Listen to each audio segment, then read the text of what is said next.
Subukan naman natin itong kanin mga master na ilagay dyan sa trap. Ayan mga master na ilagay ko na. Tapos dito ko lang ilalatag yan mga master. May nabasa pala akong comment dito mga master, basher ata.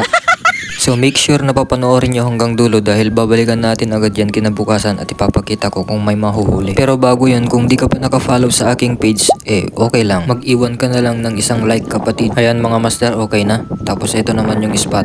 Babalikan natin bukas yan. Alright.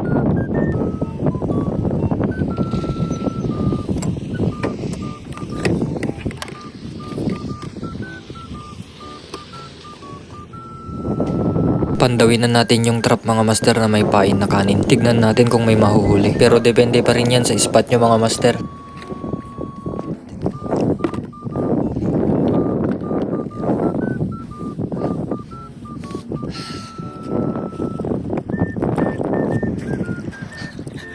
Awan sawit.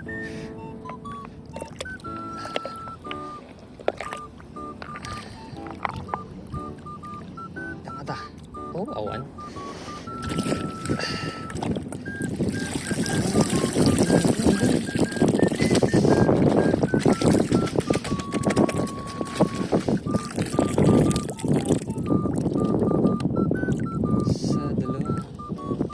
Tatlo lang ang nahuli mga master. Sabi ko nga, depende yan sa spot nyo. Kung nagustuhan mo ang video na to ay mag-like ka at mag-comment na rin kung trip mo. Tapos i-share mo na rin para all goods pa sa all right.